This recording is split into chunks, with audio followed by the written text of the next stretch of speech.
ariwo ẹ bá wọn dá sí i kó tó jù báyìí lọ làwọn èèyàn ń pariwo látàrí ìjà tó wáyé láàrin gbajúmọ̀ òṣèrékùnrin tíátà ilé wa Fẹ́mi Adébáyò àti DAYO AMUSA. Ẹ gbọ́ ohun tó ṣẹlẹ̀ gan-an lẹ́nu ọlọ́rọ̀ DAYO AMUSA.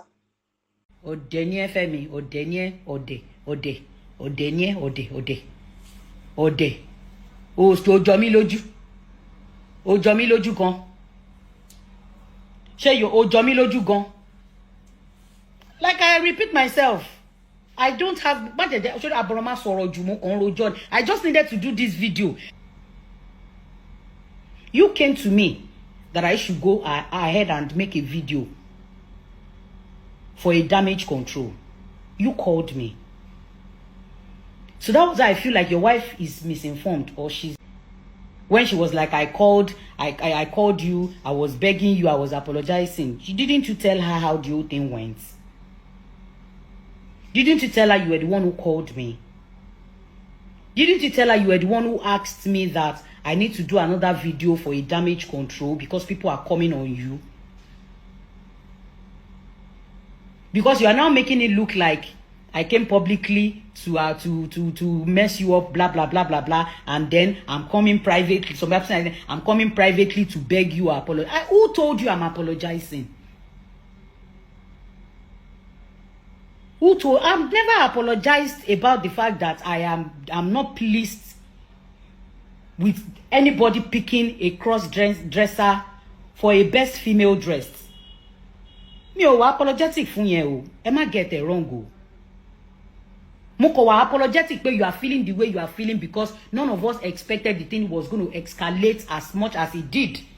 And I'm sorry you felt that way. Because it wasn't my intention in any form. But now seeing your wife's post, calling me an hypocrite, calling me an enemy in disguise.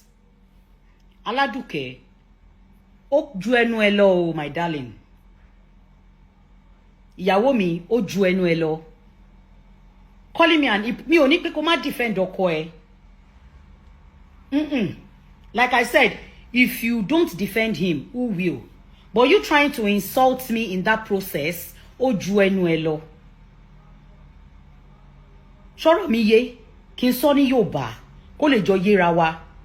O ju ẹnu ẹ lọ. Now let me ask you, tí ọkọ ẹ bá ń ṣiṣẹ́ ní corporate, bí lawyer lọkọ ẹ.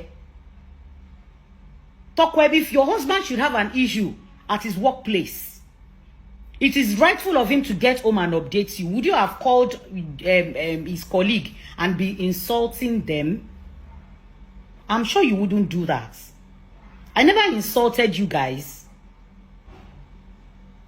So you coming and now posting, making a post. There is limitation to every human's endurance. Okay? I don't chase clouds. I don't come out to talk what is not. I don't come out to find Instagram, whatever. You understand? I don't. If I'm coming out to talk about anything or I'm coming out or making a video, I'm coming out constructively. Am I get it wrong? Now you, Aladuke, now posted, calling me an hypocrite, calling me an enemy in disguise, calling me calling me names. Are you okay? Show badun. My darling, show wa okay. Ní sọ síbẹ̀ ká kú bẹ́ẹ̀ o. Ọ̀wọ̀ díẹ̀díẹ̀ òun lára ń fẹ́. Ẹ jẹ́ ká máa pọ́nra wa lé.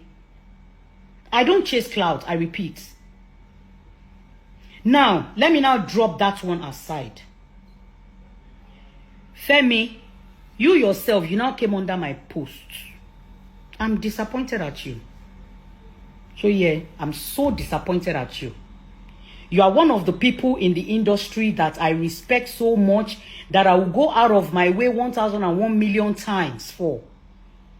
You are one of the people that can call me at any F time for anything. And I will definitely, make myself available for whatever reasons you must have called me for. I tell you, my dear. Because in your posts, you said, if your progress is mo fẹ́ wá ni o, mo fẹ́ kà torí ó gba kíkà. Ó gba kíkà kí má bàa ṣe mistake nínú èsì tí mo máa fún ẹ.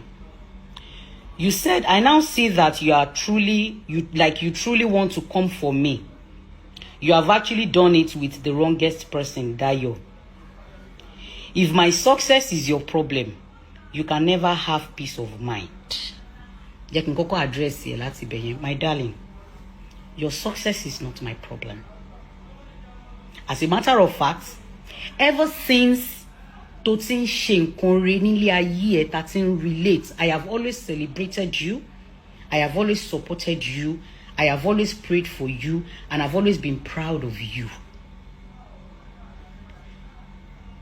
You understand? Because ní àdúgbò ibi tá wà, àwa ṣe ń jí ni. And it's a thing of joy that my colleagues are doing wonderfully well and they are making statements out there. So my dear, èmi máa ní peace of mind. Surely peace of mind tí mo tún máa ní, ó máa gbé pillow dání. Ó ní AC nínú. Ìyẹn ló túmọ̀ sí pé your success has never been, is not, and will never be my problem. You understand? Kò sí bó ṣe fẹ́ jẹ́. Your success has never been, it is not, and will never be a problem to me. Femi Adebayo Ishola.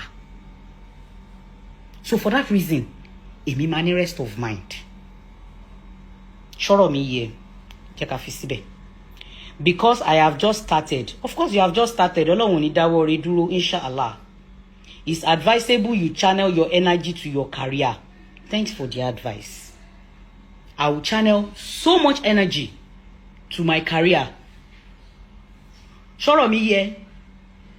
And I tell you, ikú ò ní pa ẹ́, àrùn ò ní ṣe ẹ́, ò ní dàwátì nígbà tí ire mi náà bá máa ṣojú ẹ̀.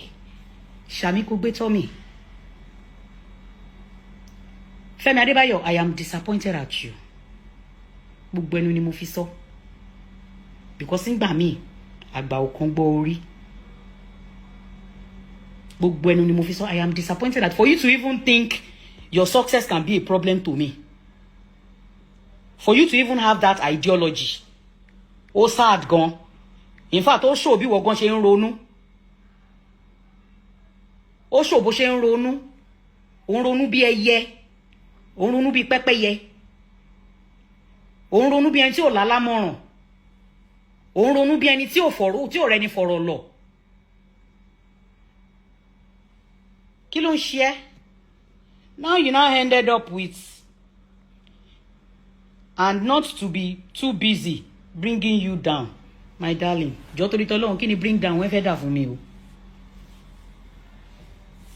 Bringing you down tó o lérò àwọn èrò tó ń rò yẹn, àwọn èrò bíi pé your success is my problem. Imagine kí n tẹ̀ sọ tẹ́lómi títara mi bíi pé your success is my problem. Jọ̀ọ́ nítorí t'Ọlọ́run, níbo lo ti ń gbé àwọn èrò yẹn wá?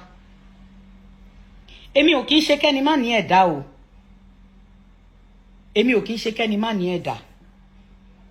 As a matter of fact, ọlá yìí pé gbogbo ẹ̀yin tẹ́ ń ṣe dáadáa, including Eniola tó gbé project ilé tó gbé sílẹ̀, gbogbo ẹ̀yin tẹ́ ń ṣe dáadáa, ọlá yìí pé dáadáa tẹ́ ń ṣe ẹ fi ń portray image wa. Táwọn èèyàn ti rí bí ẹni pé kò sí nǹkan tó dáa tó lè tara wa jáde. Ọlá yìí pé ẹ̀yin kọ̀ọ̀kan tí ẹ̀ ń gbéra, ẹ̀ ń ṣe wá lẹ́ṣọ̀ọ́ níta gbangba. Màá wá ní mo fẹ́ bínú ẹ̀. Kí ni bí bínú ẹ̀ fún mi, kí ló fẹ́ dà? Ṣó fẹ́ gbé oúnjẹ sórí tébù mi ni? Àbọ̀ sọ fún ẹ pé okay, àtìgbà tó ti ń ṣe t'Ọlọ́run ti ń gbà fún ẹ yẹn, bàbá mi ò jẹun nínú ilé mi.